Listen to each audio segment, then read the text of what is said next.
ನನಗೆ ಮಾತಾಡ್ಲಿಕ್ಕೆ ಗೊತ್ತಿಲ್ಲದಲ್ಲ. ಯಾಕಂದರೆ ಒಂದು ಕಂಬಳ ಮಾಡಬೇಕಾದ್ರೆ ಎಷ್ಟು ಕಷ್ಟ ಇದೆ ಅಂತೇಳಿ ನನಗೊಂದು 55 ವರ್ಷದಿಂದ ಕಂಬಳದಲ್ಲಿ ಕ್ಷೇತ್ರದಲ್ಲಿದ್ದೇನೆ. ನಾನು ಕಂಬಳ ಹಾಳಾಗ್ತದೆ ನಾನು ಮಾತಾಡಿದರೆ ಅನ್ನೋ ಉದ್ದೇಶದಿಂದ ನಾನು ಅತ್ಯಂತ ತಾಳ್ಮೆ ವಹಿಸಿಕೊಂಡು ಬಂದೆ. ಬ್ರಿಜೇಶ್ ಚೌಟ್ರ ಕಂಬಳ 8 ವರ್ಷದಿಂದ ಸುಧಾರಿಸಿಕೊಂಡು ಬಂದಿದ್ದೆ ನಾನು.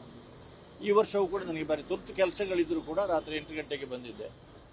ಮರುದಿವಸ ನನಗೆ ಸಾಹಿತ್ಯ ಸಮ್ಮೇಳನದ ನಾನು ಅಧ್ಯಕ್ಷನಾಗಿರೋದ್ರಿಂದ ಅಲ್ಲಿ ಕಾರ್ಯಕ್ರಮ ಇತ್ತು. ಆಮೇಲೆ ಮುಲ್ಕಿ ಕಂಬಳಕ್ಕೆ ಹೋಗ್ಲಿಕ್ಕಿತ್ತು. ನಾನು ಆಗ ಕೇಳಿದೆ, ನಾವು ಯಾವಾಗಲೂ ಸಾಮಾನ್ಯವಾಗಿ ಕಂಬಳದ ಚೌಕಟ್ಟು ಬಿಟ್ಟು ಮಾತಾಡೋದಿಲ್ಲ. ನಾನು ಆ ಕಡೆಯಲ್ಲಿ ಏನಾದರೂ ಕೋಣಗಳು ಬಿಡಲಿಕ್ಕಿದ್ದರೆ ಹೇಳಿ ನಿಲ್ಲಿಸ್ತೇವೆ ನಾವು ಅಂತ ಆಗಲೂ ಕೂಡ ಹೇಳಿದೆ. ಅಷ್ಟೊತ್ತಿಗೆ ಸ್ವಲ್ಪ ದರ್ಪದ ಸ್ವರದಲ್ಲಿ ಸ್ವಲ್ಪ ಇದರಲ್ಲಿ ಮೈಕ್ ಬಂದ್ ಮಾಡ್ದಿಲ್ಲ ಅಂತ ಏನೋ ಬಂತು. ನಾನು ಬಂದ್ ಮಾಡಿಟ್ಟೆ. ಆಮೇಲೆ ಕೇಳಿದೆ, ಯಾರು ಮಾತಾಡೋದು ಅಂತ. ಯಾನಿ ಅಂತೇಳಿ ಅವ್ರ ಹೆಸರು ಹೇಳಿದರು.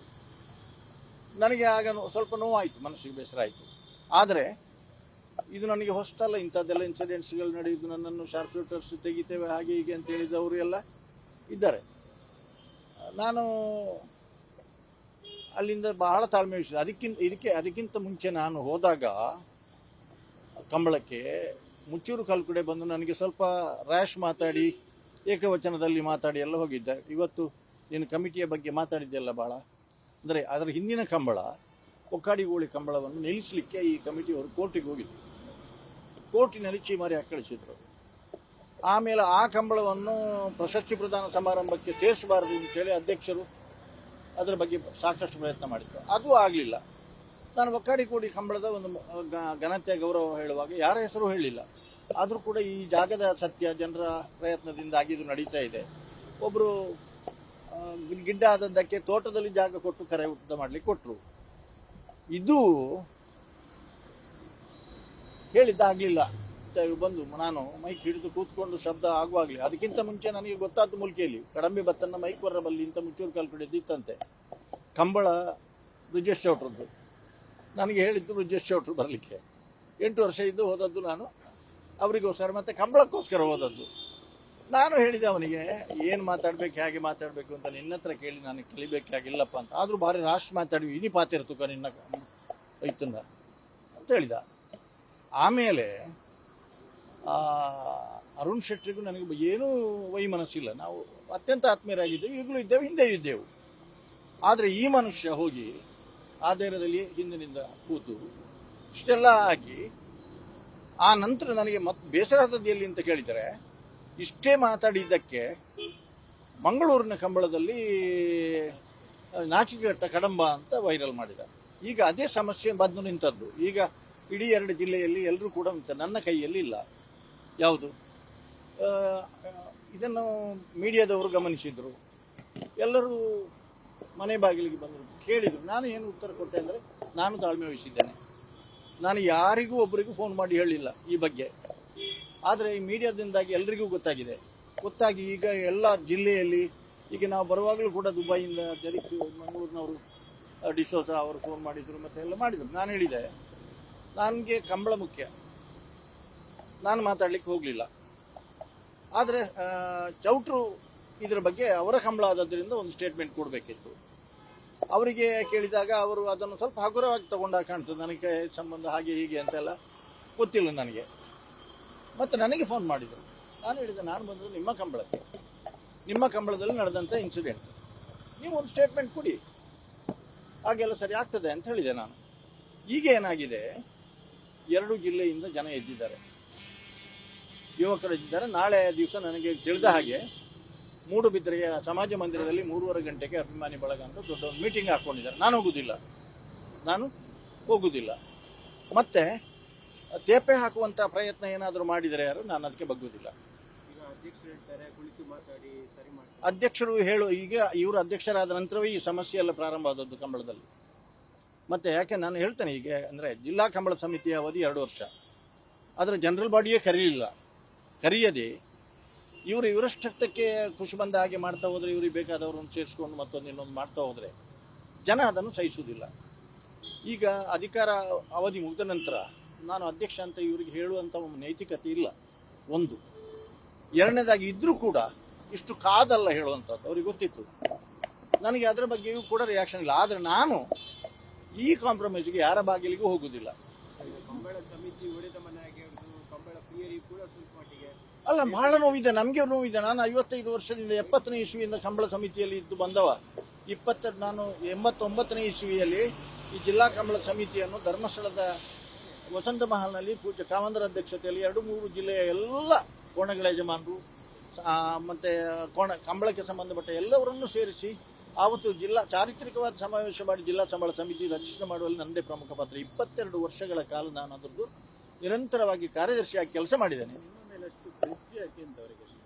ಗ್ರಜ್ಜು ಅಂದ್ರೆ ಸರ್, ಒಂದು 3-4 ಜನ, ಬೇರೆ ಯಾರು ಇಲ್ಲ. ನಾನು ಹೇಳ್ತೇನೆ 3-4 ಜನ, ಹೆಸರು ಹೇಳೋದಿಲ್ಲ, ಆವತ್ತಿನಿಂದ ಇವತ್ತುವರೆಗೂ ನನ್ನ ಕಾಲಿಳಿಯಕ್ಕೆ ಶುರು ಮಾಡಿದ್ದಾರೆ. ಉದಾಹರಣೆಗೆ, ನಾನು ಕ್ರೀಡಾ ರತ್ನ ಪ್ರಶಸ್ತಿ ಪ್ರದಾನ ಸಮಾರಂಭದ ಸ್ಕ್ರೀನಿಂಗ್ ಕಮಿಟಿ ಮತ್ತು ಸೆಲೆಕ್ಷನ್ ಕಮಿಟಿಯ ಮೆಂಬರ್ ನಾನು, ಸ್ಟೇಟ್ ಲೆವೆಲ್ 3 ಅವಧಿಗೆ ನಾನಿದ್ದೆ. ನಮ್ಮ ಶ್ರೀನಿವಾಸ ಗೌಡ ಅಂತ ಇದ್ದಾರಲ್ಲ, ಅವರು ಅದಕ್ಕೆ ಆಯ್ಕೆ ಆದರು ಮೆರಿಟ್ನ ಮೇಲೆ. ಅದಕ್ಕೊಂದು ಗೈಡ್ಲೈನ್ಸ್ ಇದೆ, ಕಳೆದ 3 ವರ್ಷದ ಸಾಧನೆ ಮಾತ್ರ ಪರಿಗಣಿಸಬೇಕು ಅಂತೇಳಿ. ಅದು ಅನೌನ್ಸ್ ಮಾಡುವಾಗ ಸರ್ಕಾರ 2-3 ವರ್ಷದ ಬ್ಯಾಚ್ ಒಟ್ಟಿಗೆ ಮಾಡಿತು. ಆಗ ನನಗೆ ಒಬ್ರು ಕರೆದು ಕೇಳಿದ್ರು, ನನ್ನಿಂದ ಬಹಳ ಕಂಬಳಕ್ಕೆ ಉಪಕಾರ ಪಡ್ಕೊಂಡವರು, ಅದು ಆಗುದಿಲ್ಲ, ಚೇಂಜ್ ಮಾಡಬೇಕು, ಹೀಗೆ ಹಾಗೆ ಅಂತೇಳಿ ಸ್ವಲ್ಪ ರಫಿನಲ್ಲಿ ಮಾತಾಡಿದರು. ನಾನು ಹಾಗೆ ಹೇಳಿದ್ದೆ, ನೀವು ಬಿಡಿ, ಮುಖ್ಯಮಂತ್ರಿಯವರು ಬಂದರೂ ಕೂಡ ಚೇಂಜ್ ಮಾಡಲಿಕ್ಕೆ ಆಗೋದಿಲ್ಲ, ಯಾಕಂದರೆ ಅದು ಇದಾಗಿದೆ, ಫೈನಲೈಸ್ ಆದ ನಂತರ. ಆ ಸಂದರ್ಭದಲ್ಲಿ ನನ್ನ ಮೇಲೆ ಆಗಿನ PR ಶೆಟ್ಟರ್ ಲೆಟರ್ ತಗೊಂಡು ಸೀಲ್ನಲ್ಲಿ ಇದ್ದು ಸಿಗ್ನೇಚರ್ ಇದ್ದದಲ್ಲಿ ನನ್ನ ಮೇಲೆ ವೇಣೂರು ಕಂಬಳದಲ್ಲಿ ಪ್ಯಾಂಪ್ಲೆಟ್ ಪ್ರಿಂಟ್ ಮಾಡಿ ಹಂಚಿದ್ರು. ಯಾಕಂದರೆ ಅವರ ಮಾತು ಬಗ್ಲಿಲ್ಲ ನಾನು ಅಂತ. ವಿಷಯ ಇಷ್ಟೇ, ನನಗೆ ಸರ್ 55 ವರ್ಷದಲ್ಲಿ ನಾನು ಕೊಚ್ಚಿಕೊಳ್ಳುವುದಲ್ಲ, ನನಗೆ ಕವರ್ ತಗೊಂಡ ಅಭ್ಯಾಸ ಇಲ್ಲ. ನನ್ನ ಕೈಯಿಂದ ಖರ್ಚು ಮಾಡಿಕೊಂಡು ಕಂಬಳದ ಏಳಿಗೆಗೋಸ್ಕರ ನಾನು ಬಂದವ. ಹೇಗಾದರೂ ಇವನನ್ನು ಅಲ್ಲಿ ಏನು ಹೇಳಿದರು ಲಾಸ್ಟಿಗೆ ಅಂದರೆ, ನನಗೆ ಭಾಳ ಬೇಸರ ಅಂದರೆ ದುಡ್ಡು ತಗೊಂಡು ಕೊಟ್ಟಿದ್ದಾನೆ ಅಂತ ಮಾತಾಡಿದ್ರು.